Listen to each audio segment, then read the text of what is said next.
Well, hello, my little croissants, and I think you know what time it is. In today's video, I'm going to be drinking the finest bottle of wine that $2 can get you, and I'll be reviewing some movies. They may or may not be very recent. Might throw in a TV show or two, just get a little wild. Here I have my very inspirational wine glass. It says live a little, and that's exactly what I'll be doing. And to open our wine, I just brought two little gadgets. This one is like my old faithful go-to, always works.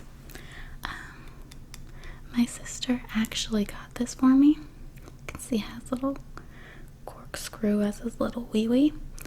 So we'll see if he works. So I'm just going to open up our bottle of wine. And if you're interested in seeing what I think about some movies, then just keep on watching. Hey you guys, so Little Wee Man did not perform very well under pressure. So we went with Old Faithful. Let's pour ourselves some wine.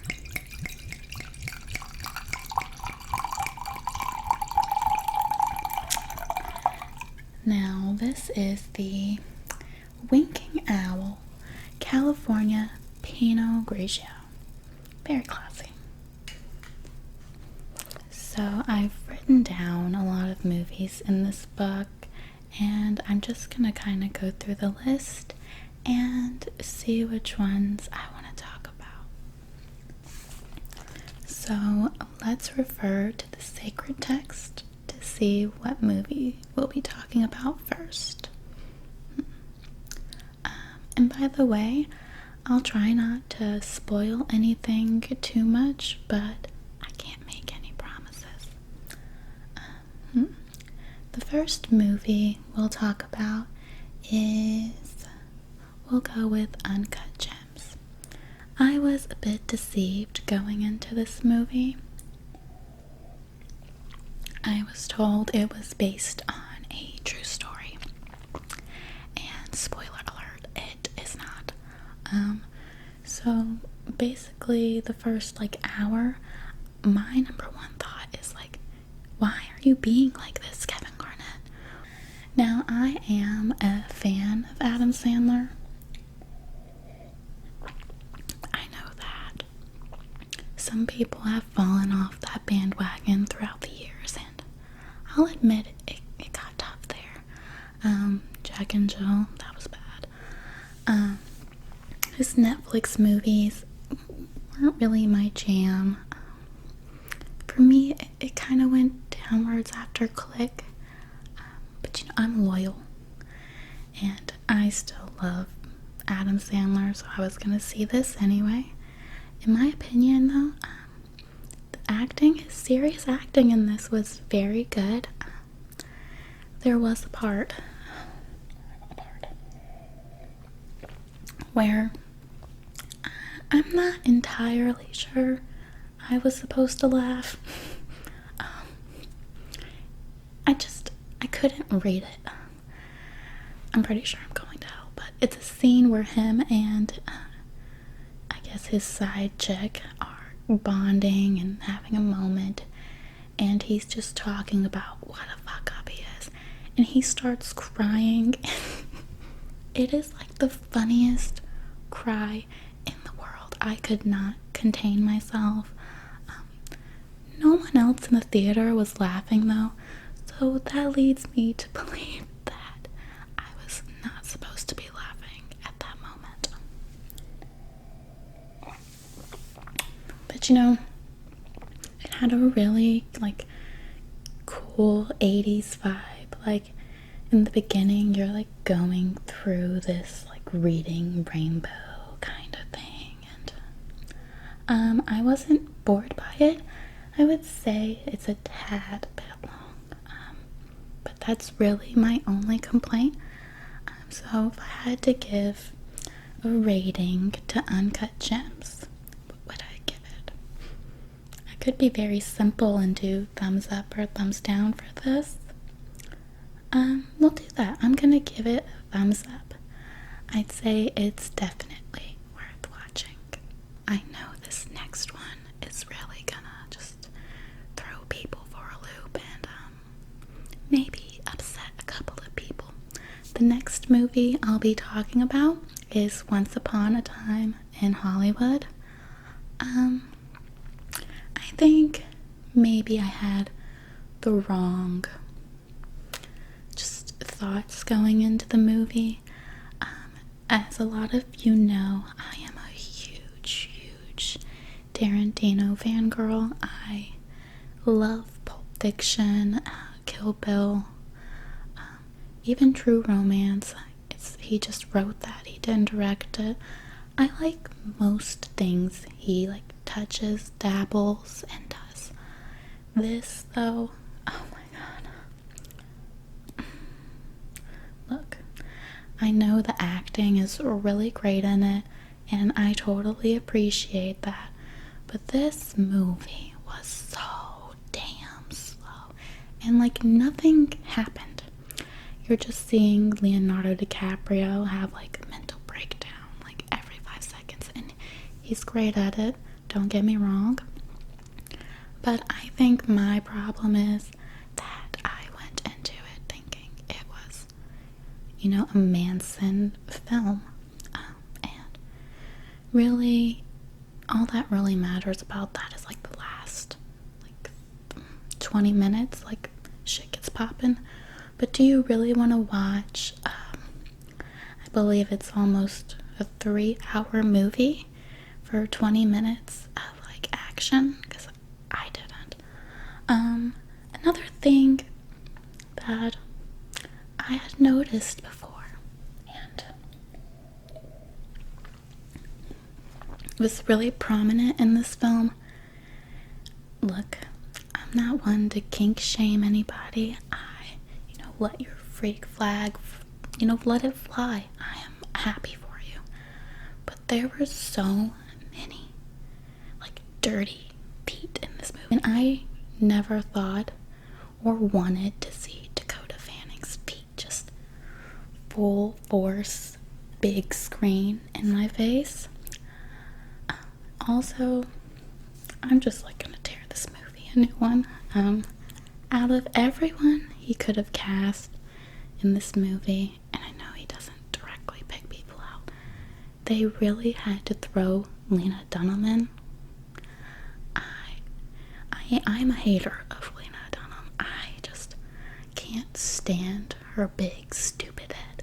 So from telling you all that, I think you can kind of guess what I thought of Once Upon a Time in Hollywood. Thumbs down. Real talk, I kind of hated it. Now let's talk about a horror movie, and we're going to talk about one of my favorites, Autopsy of Jane Doe. Now, to get the authentic experience when you watch this movie, you need to watch it in a dark ass room, no light. You really just get encapsulated into the movie. I don't get scared that easily, in my opinion, but when I watched this movie, I was just praying to any god that would listen that night. I could not get a peaceful night's rest for anything. It scared the shit out of me. And while it's really terrifying, I think the thing that really, perturbed me and disturbed me and rocked my soul is just seeing the bodies being put in those little shelves. I am very just afraid of tight, small spaces. My biggest fear is just being crushed alive. So when I was watching those scenes, I just physically couldn't breathe, and then the lights are flickering, and there's just so much happening in this movie that you're constantly wondering what's gonna happen next, and scared at the same time.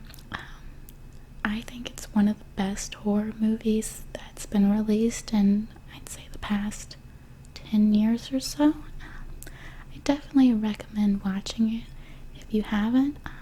And if you do watch it, I want to know what you think. So this next movie is called White Boy Rick, and it's been out for, I believe, a couple of years now. It is actually based on a true story, and basically the moral of White Boy Rick is that if the FBI gets involved in your life, they're gonna just fuck it all up. Give you a bit of backstory from what I remember. You gotta, keep in mind, I have not seen this movie in a hot minute. Rick's dad, Richard, is played by Matthew McConaughey, and he sells, I believe, like illegal guns and all that. And Rick kind of gets, he's around the wrong group of people doing some fuck shit. And the FBI takes advantage of this poor little boy. And, you basically follow that storyline. I will say, it's a little slow and tedious. They could have, knocked off several minutes. Or maybe I just have a short attention span. Now that I'm noticing, I'm saying a lot of movies could be cut short. The casting was great. Everyone in this movie looks like their parents are siblings. I'm going to hell. Like, the sister is, God, she was made for this movie. She's very, maybe she's born with it, maybe it's methamphetamine. Overall, would I say White Boy Rick was worth seeing in theaters? No, but it's not the worst movie ever, It's very much a movie you watch when you're sitting with your fly honey and you just want to put something on that's easy. That's White Boy Rick. Next, we're going to talk about Star Wars: The Rise of Skywalker. So, I have a confession. I have seen this movie, but I am not well versed in the world of Star Wars, mostly because each time someone asks me to watch the newest Star Wars movie or something like that, I have a deep, deep shame that I have not seen the original trilogy. So I tend to just keep that bottled inside, and I've gone and seen all these prequels and sequels and spin-offs, and to be completely honest, I kind of get what's going on, but not entirely. I know that Anakin likes killing kids, so being that I'm always partially confused when I watch these movies, you're gonna have to take my opinion with a huge chunk of salt. So as someone who is not very familiar with Star Wars, I really, really liked it. I thought it was very action-packed. I did have someone with me who was able to explain a lot of things, so that helped. But I do intend one day to actually watch it in its entirety and to really just understand what the hell is going on, because they give you a synopsis at the beginning of each movie, and every time I see it I'm like, yeah, I know some of these words.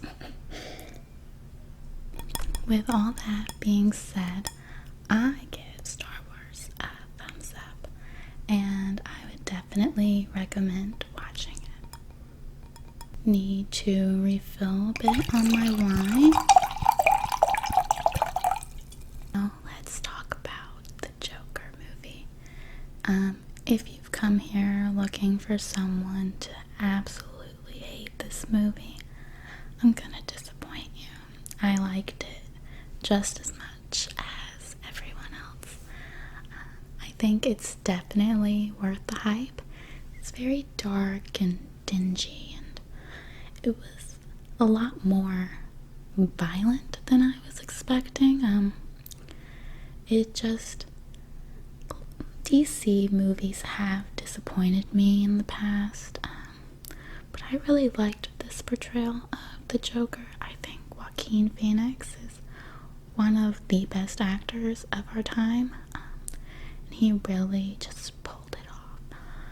There is a part, and I guess we could put like spoiler alert here, where I'm naive, so when he thought his like neighbor lady was into him, I was going with it too. I didn't think he was like making all that up. I wasn't into it, but no matter how weird you are, there will always be someone who is into just as much weird shit as you. And I think that's beautiful. And I thought that that was what's happening there, that they were bonding and in love, and then all that just came crashing down. But I don't want to ruin it. I think most people have seen it. All I'll say is this movie and Uncut Gems have, a common thread in them. So overall, I would give the Joker a thumbs up, and if we're gonna talk like star ratings, I would give it 5 out of 5 stars. I just really felt like his performance of the Joker was just top notch. Now we're gonna talk about a Netflix movie, and the Netflix movie that we're gonna talk about is Marriage Story, and it stars Adam Driver and Scarlett Johansson. I love both of them. Marriage Story, in my opinion, gotta say that each time, it doesn't have a super strong storyline, and that's fine. But where this movie really shines is that the acting is so good. It's phenomenal. I felt with them. And while Once Upon a Time in Hollywood, it had good acting, this, I think, I liked so much more because I felt with them. It was way more relatable. The characters were, you just connected with them on a much deeper level. And Charlie, oh my god, well, Adam Driver's character, he's like I wanted to choke slam him, but like also caress his face at the same time. I guess to wrap it up, Marriage Story is very like heartbreaking but heartwarming movie at the same time. It really, you get to see the positives of people as well as like, their dark spots, their negatives, and it just rings very true to real life, and that's why I like it. It's time for us to be adventurous bitches. Let's talk about a TV show. Recently, I finished The Witcher. Now, I am a Witcher virgin, so to speak. Going into it, I have no experience with the video games, the books. Do you like how I'm saying that? Like, I am so uncultured, you guys. I definitely did not read the books.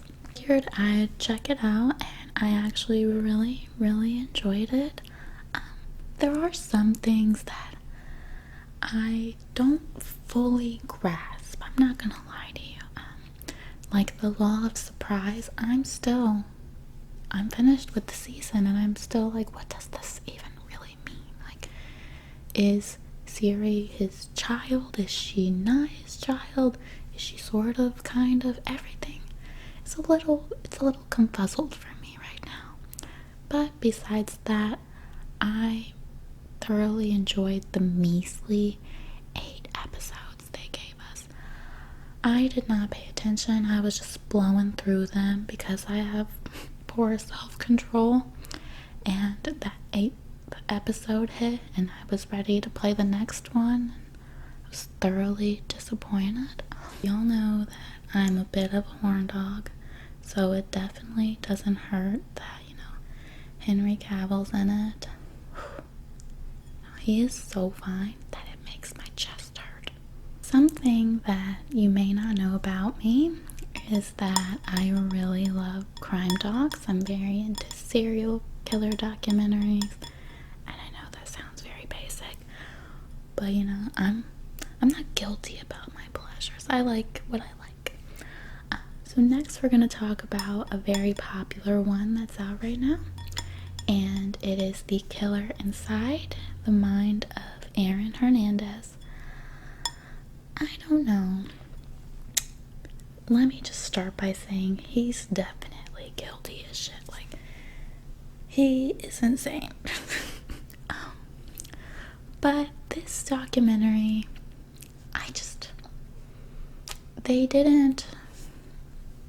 I felt like there were things that they were like stepping on, but they weren't getting fully into anything, if that makes sense.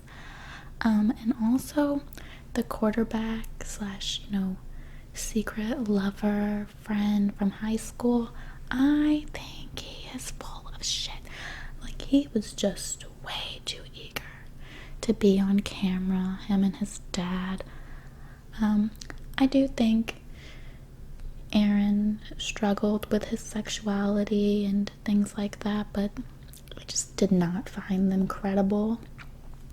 And I just found the documentary in itself to be very too glamorized, and I just think Netflix either like gets it really on the mark or they just miss it completely.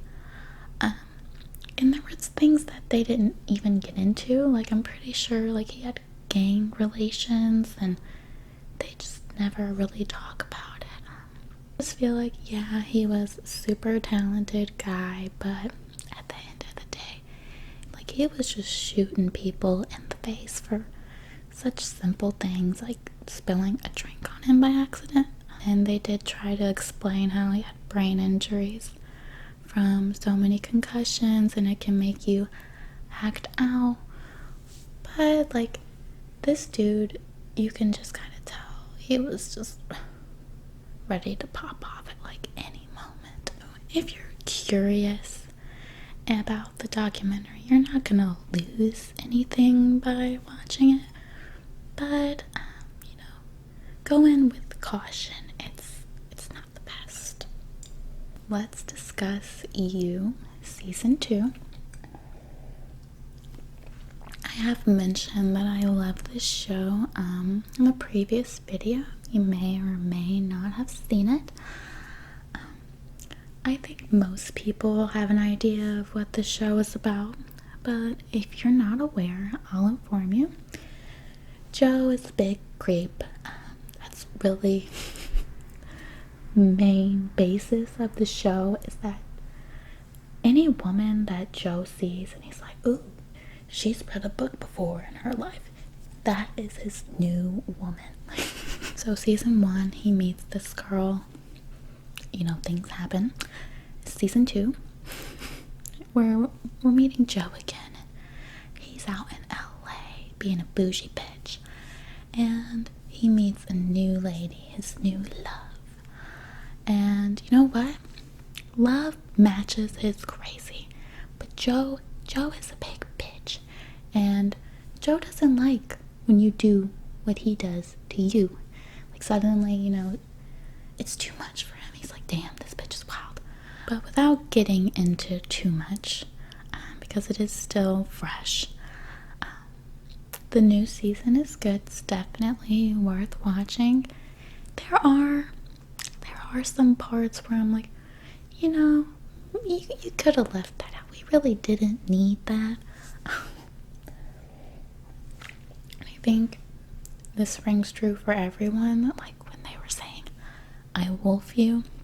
Like, just take me now, God. I will say there's a twist at the ending that really, pissed me off. It made me so mad because I'm just like, you know what? We're finally reaching full circle. We're coming to an understanding. And then they're like, nah, not happening. So, we have season 3 coming up to see what more bullshit Joe can get into. I'm going to talk about a show. It is not new by any means. Someone actually talked about it one time, and then I got like a YouTube suggestion talking about how it's the worst reality show of all time. So I had to watch it. The show is called Kid Nation. And I did watch every episode. This show only had 1 season because they got sued or something. The point of this show is they take a group of children, I think ages 8, maybe not 8, we'll say 8 to 15, okay? And they put them in this wild west kind of scenario, and they have to do these challenges and basically run a city themselves, like these children. And it was I don't know how to feel after watching it. It was like this Survivor but for children, and they just did not give a damn about these poor kids' well-being. In each interview, just you see them, they're all snotty and they have chapped lips, their hair is all messed up. They don't give these poor kids water pumps. It's just a hot mess, and I definitely recommend watching it. But each week, they give out a gold star worth a lot of money to the kid who's being the best person they can be, whatever. But if you haven't seen it, Kid Nation, it will rock your world. It is just, it's wild. Okay? It's like the challenge for children. I really felt bad for the kids at the end of it. So the last movie we'll discuss, we'll talk about Aquaman. How's that sound? Okay. I am a woman, so I am biased. But as someone who also, I'm aware of what a good movie is, okay? Jason Momoa is very sexy, and I loved that part of the movie. Just from an eye candy point of view, this movie was the tits. When it comes down to everything else, this movie was trash. When I came out of it, I was still on that high. I was like, that was a good movie. And those hormones wear off, and no more pheromones are kicking, and I really sat down with myself and got honest. And that Aquaman was not the business. It was not the jam. It did not slap. If you have no attraction to Jason Momoa, I would avoid it like the plague. But for as bad as Aquaman was, that's how good Shazam was. I fucks with Shazam heavy. I don't know, Shazam really hit all the points that DC movies I feel miss. I would say it's one of the best ones, and plus I've got it bad for Zachary Levi. I know you're probably we get that there's hot people in movies, but that doesn't carry it. But to me, that I like seeing sexy people in movies, and I'm gonna mention it because I think other people do too. Well, that's about all the movies and TV shows I can think of for right now, and things to say about them. I hope that you enjoyed this video. Feel free to leave me any video ideas, requests, whatever. And I look forward to hearing from you guys. Bye.